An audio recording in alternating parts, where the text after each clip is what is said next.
Salam untuk kita semuanya, berjumpa lagi dengan saya di channel Aritela Tutorial, tempat kita untuk berbagi informasi seputar informasi pendidikan dan informasi guru, serta informasi lain yang ada hubungannya dengan pendidikan dan guru. Perlu saya jelaskan kepada Bapak Ibu bahwa informasi terkait dengan pendidikan dan guru yang kita siarkan melalui channel ini, termasuk pembahasan tentang honorer, seleksi CPNS, seleksi P3K, tunjangan profesi guru, dan pendidikan profesi guru. Itulah informasi terkait dengan dunia pendidikan dan guru yang kita bahas di channel ini.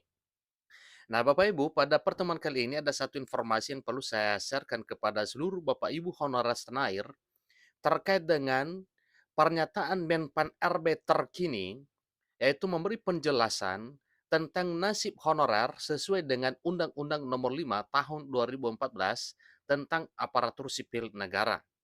Nah, tentunya Bapak Ibu, kita ingin tahu kira-kira apa dan bagaimana penjelasan Menpan RB terkait dengan nasib honorer di tahun 2023 tahun ini sesuai dengan Undang-Undang Nomor 5 Tahun 2014 tentang ASN ini. Nah, Bapak Ibu, simak video ini sampai selesai, jangan ketinggalan informasi. Dan bagi Bapak Ibu yang sedang menonton, demikian dengan Bapak Ibu yang mungkin baru menemukan informasi melalui channel ini, dukung dengan cara like dan subscribe, share, dan komen, serta nyalakan tombol notifikasinya supaya semua informasi yang disalurkan melalui channel ini selalu update di layar Bapak Ibu. Tanpa basa-basi lagi, langsung pada informasinya. Honorer merapat, simak penjelasan terbaru Menpan RB tentang nasib non-aparatur sipil negara atau tentang nasib honor non-ASN. Ada kabar baik? Ikuti terus informasi berikut. Ini informasi terbaru Bapak Ibu ya dari Menpan RB.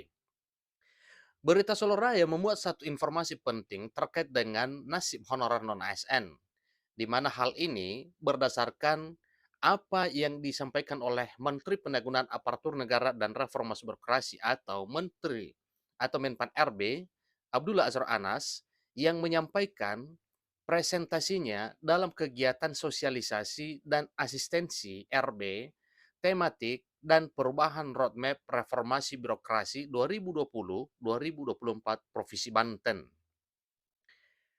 Pada kegiatan yang digelar pada Selasa 23 Mei 2023 itu, Menteri Pendayagunaan Aparatur Negara dan Reformasi Birokrasi Menpan RB menyampaikan beberapa poin penting, salah satunya mengenai penataan honorer non-ASN atau tenaga honorer ini.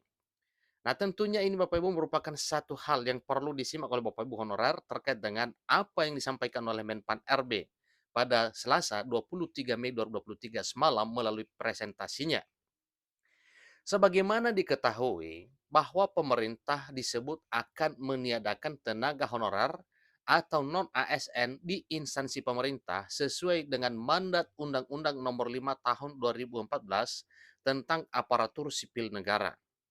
Jadi hal ini sudah disampaikan sebelumnya Bapak Ibu bahwa di bulan November tahun 2023 tahun ini honorer akan ditiadakan di instansi pemerintah, baik instansi pemerintah pusat maupun instansi pemerintah daerah.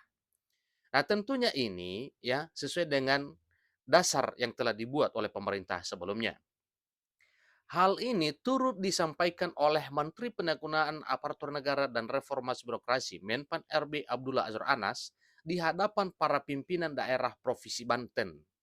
Jadi, itulah yang disampaikan Bapak Ibu ya.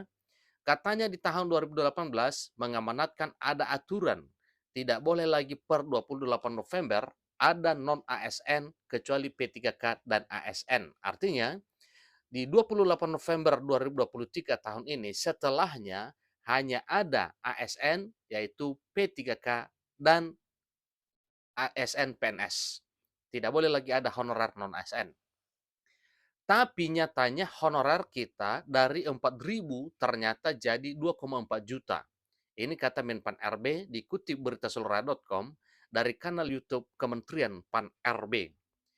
Jadi informasinya betapa akurat Bapak Ibu ya. Ini langsung dari YouTube Kementerian Pan RB. Dan informasi yang disampaikan kali ini yaitu berdasarkan apa yang dikutip oleh berita seluruh.com dari kanal YouTube tersebut. Lebih lanjut, Menpan RB Abdullah Azwar Anas menambahkan bahwa jumlah 2,4 juta honorer ini belum termasuk Satpol PP dan lain-lain. Artinya, Sebenarnya bukan hanya 2,4 juta, tetapi lebih dari situ karena masih belum masuk Satuan Polisi Pamung Praja atau honorer di bidang Satpol PP dan lain-lain. Katanya, kita ini siklusnya beresin ini, nggak mudah, ujarnya.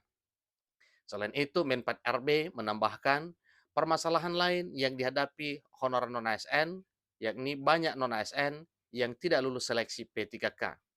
Nah, tentunya Bapak Ibu sudah mengetahui bahwa apa penyebab bahwa honorer ini tidak banyak yang lulus seleksi P3K karena nilai ambang batas atau passing grade yang telah ditetapkan sulit dijebol oleh para peserta tes P3K. Sehingga berdasarkan hal tersebut oleh para honorer melalui perwakilannya menyampaikan hal ini kepada pemerintah, demikian juga dengan para legislatif, supaya honorer yang sudah mengikuti tes dan tidak lulus ini ditinjau kembali oleh pemerintah melalui BKN maupun Menpan RB. Dan sampai sekarang, hal tersebut masih belum ada kejelasan. Sehingga pada beberapa hari yang lalu sempat dibahas tentang reformulasi terhadap seleksi P3K teknis yang sudah berlalu itu, namun hasilnya sampai sekarang belum bisa dipastikan. Belum lagi kemarin saya banyak laporan teman-teman, katanya saya sudah terima, Pak, kami ini P3K, kami banyak yang tes tapi banyak yang tidak lulus. Kenapa?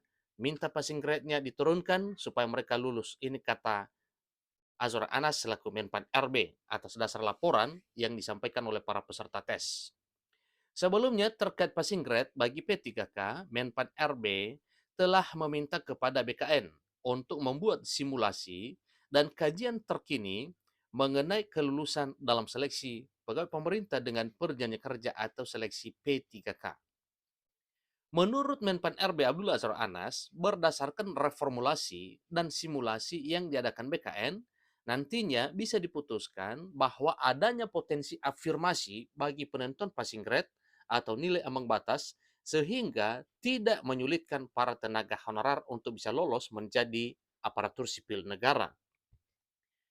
Di sisi lain, Menteri Anas juga menyampaikan permasalahan lain yakni mengenai permasalahan pembiayaan saat merekrut P3K. Terkait hal ini, Menpan RB Abdullah Azhar Anas meminta kepada pemerintah daerah untuk berkirim surat kepada Menteri Keuangan terkait dengan anggaran. Ini nanti kalau bisa Bapak Ibu berkirim surat ke Menteri Keuangan, apa betul inmarknya tidak keluar terkait dengan P3K, kata Azhar Anas. Terakhir, Menpan RB menyampaikan bahwa pihaknya terus berdiskusi dengan APKASI, APPSI, dan APEKSI untuk mengurai masalah non-ASN ini, di mana APKASI, APPSI, dan APEKSI ini adalah organisasi atau perwakilan pemerintah dalam hal membahas terkait dengan honor non-ASN ini, yaitu para asosiasi pemerintah, baik di tingkat provinsi, kabupaten, dan kota. Kolaborasi bersama memastikan keputusan diambil dengan memperhitungkan banyak aspek. Ini tulis Menpan RB dalam presentasinya. Jadi itulah informasi terkini Bapak Ibu terkait dengan nasib honorer sebagaimana penjelasan yang disampaikan oleh Menpan RB pada tanggal 23 Mei hari Selasa semalam. Sampai ketemu pada video berikutnya. Terima kasih.